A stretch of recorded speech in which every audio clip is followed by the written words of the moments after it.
Ladies and gentlemen, I had seen this video before, but I did not watch the full thing. We've got Vivek talking to a young undecided voter. There were a few different Republican people that decided to go to the DNC. Vivek was kind of like one of the main ones talking to some people trying to make inroads, just be peaceful, maybe have some arguments. And this like 15-year-old kid, I'm not even kidding you, this kid's like 15, comes out of nowhere, tries to get like a TikTok reel. He's got his phone up, he's screaming, he needs like a diaper change or something. Apparently it's like reported he pooped his pants or something. So let's take a look at this. You can see Vivek's just talking to this young man about potentially, oh, he's an undecided voter, whatever. And then you've got like a 13-year-old kid who like he needs a pacifier change or something. They like got him in a pacifier fire or something. So let's see what happens here. Kind of undecided. You can see this. Then take off the button if you're undecided. Yes, you can take a picture. Okay. He's an undecided voter. They're having this conversation. Movement is about a minute and a half. Another big thing was the 2 minutes. insurrection. You wait for him to come in. Wait for him to come in. What I would tell you about that is a lot. Like 2.5 minutes of having a normal conversation. The first day, relative to the truth that actually came out over a longer period of time, revealed that the same media that lied about Biden's laptop, unsurprisingly, I'm not going to tell you who to vote for. That's your decision. Yes. There he is. There he is. The person who you think is going to make your life better, his video right. Economically, give you the opportunities you deserve after college, vote for merit and free speech. And you know what? The values this country was founded on. The reality is, vote for whoever you think is going to better do that. So you figure out who that is, and who's going to revive national pride and get us out of World War III. Figure out who you think is going to be the best person to do that, and whoever that is, that's going to be the right vote for the country. That we do not have the right to vote. And then Vivek at the end is like, where's this kid's mom?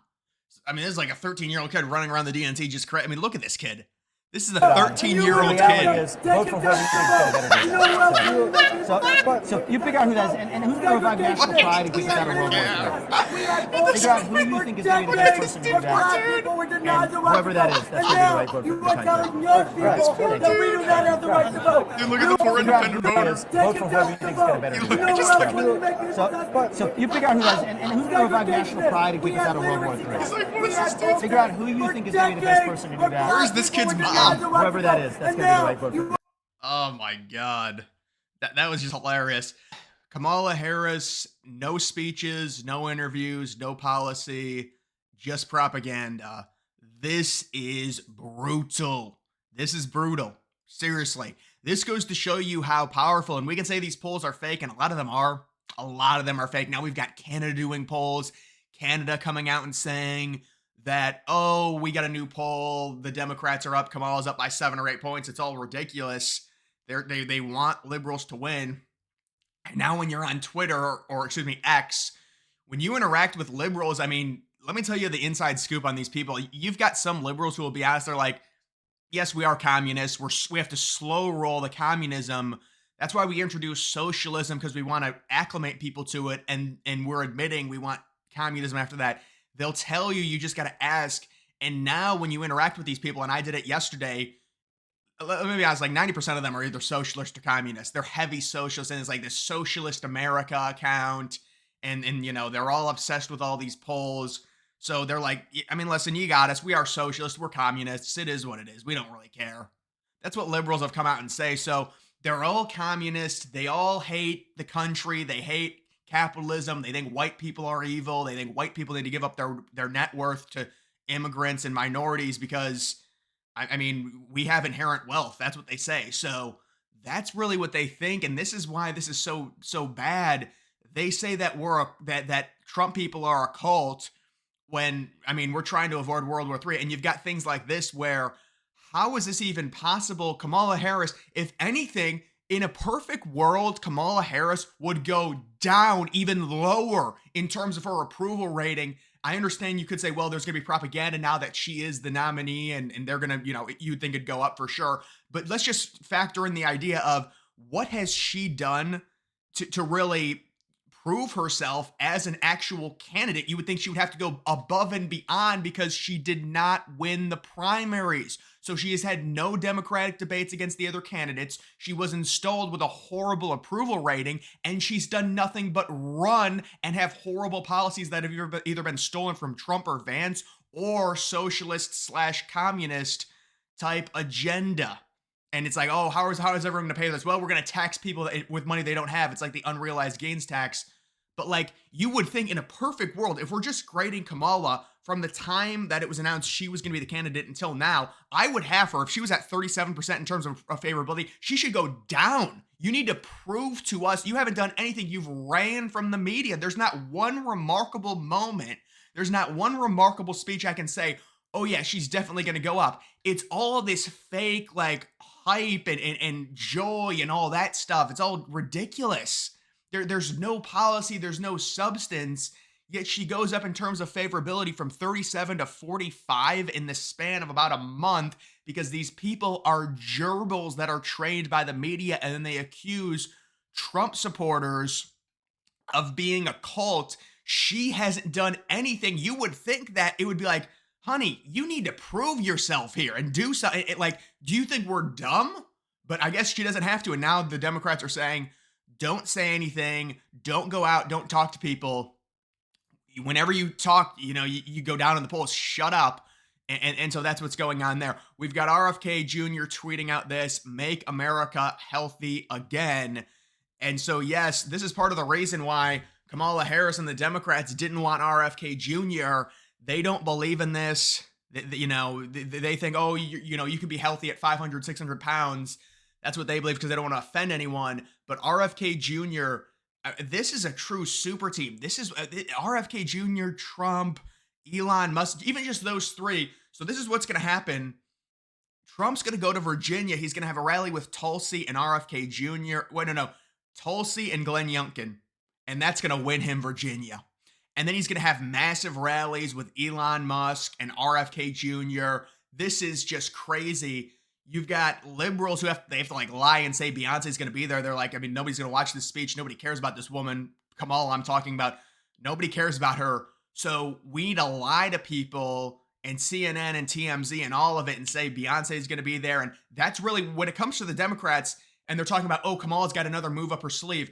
The only thing we think of is a celebrity because none of her policies are good. They're not liked by anyone. She goes down in the polls when she says anything of substance when it comes to politics. So it's all, oh, like little fish, let's go get a superstar like Beyonce or Taylor Swift or something like that. There's no actual substance there, and that's why we think Trump should do very well. And we already know Vance is going to annihilate Walz in the debate. So that's going to be good for Republicans. Not that the VP debate really matters much, but it's certainly important that Trump does well. And then this is another reason why, if you look at the underlying metrics, Trump is going to beat Harris on basically everything outside of vibes or joy or positive energy. When you talk about the economy, I guess you could say, well, abortion, she also wins, but that's like the fourth or fifth biggest issue. The economy, the border, those are by far the top two issues. Inflation would be number three. Who gives better financial advice? Trump at 47%, but it's not just that. It's also economy. Trump's up by 20. Border, Trump's up by 30. Inflation, Trump's up by 25. Trump is up in all of these things. No shit, because their administration has done terrible with all of them. So they have to run this fake campaign on it's joy, it's all of this. They're in office right now. This is ridiculous. How is she going to spawn in a brand new person and just this is what she is. This is what they are. And they're not running on anything either outside of some communist policy. So this just goes to show you Cornel West cannot be in the ballot in Pennsylvania. Democrats kicking people off the ballot left and right. Jill Stein of the Green Party coming out and admitting they do not. This is Jill Stein. Jill Stein is saying that the Democrats are total hypocrites and the whole idea of trying to protect democracy, it is the exact opposite. This is Jill Stein, not a Republican. Jill Stein saying that they do not care about democracy and they're virtue signaling and they're using it as a guise to be anti-democracy by kicking off people when it comes to possibly them taking votes, just like when they said Gary Johnson lost Hillary the election in 2016. Well, there's a big issue now with RFK Jr. joining Trump, and they're coping and they're saying, well, RFK dropping out hurts helps Kamala Harris. That's hilarious. RFK Jr. and Trump doing these rallies together with Elon Musk, with Vance, with Tulsi. I mean, this is seismic. These are the political superstars in the United States. The liberals have no one. Waltz can barely walk upright or do a 10-minute speech. This is night and day. We're talking about like the Ohio State Buckeyes against a JV team here. Like we're talking about the Ohio State Buckeyes against the 6th grade elementary team where the kids are playing their first year of tackle football. I wonder who would win. Okay, this is not a close race at all. Look at the team comparisons. And they know it's not close. That's why they're running on joy. What policy is that? You've had the same exact thing. Oh, joy, and I mean she's been in office. Where's the joy with Harris as VP? Is there any joy in that? They have to run on this stuff because they know the campaign and Biden's been so bad. Why are they not running on anything Biden has done? Because it's been horrible. And you've got Democrats that said Biden was one of the best presidents of their lifetimes. Yeah, maybe if you're a 3-year-old, maybe if you're a 2-year-old, you might be able to say, you know what? If you're a 2-year-old, I'd agree. But now it's like, I mean, you compare Biden to Trump, we're totally vindicated. Trump's 1,000 times better in everything than Biden was. I mean, you can't even argue it just based off of a world peace level, which is the ultimate thing. Trump was 1,000 times better. We've all been vindicated. And we know now in all of the fake rankings where they rank Trump as the worst president ever, it's all gaslighting. Trump is top 15, top 10. When you look at all of the metrics combined with the economy, and then they say, no, his job creation was down. Yes, because of COVID, it was a pandemic. They're the ones that wanted to lock everyone down for years. That's what they said, because they were going to oppose anything that Trump did, whether Trump kept the economy closed. Oh, now the economy sucks. Yes, because we had to close it because of the pandemic. Then Trump opens it up. Oh, now you're killing people. So what do you want him to do? It's a no-win situation. So Trump gets screwed in terms of that. All of his, economic growth numbers, his job creation, all of it goes way down because of the pandemic.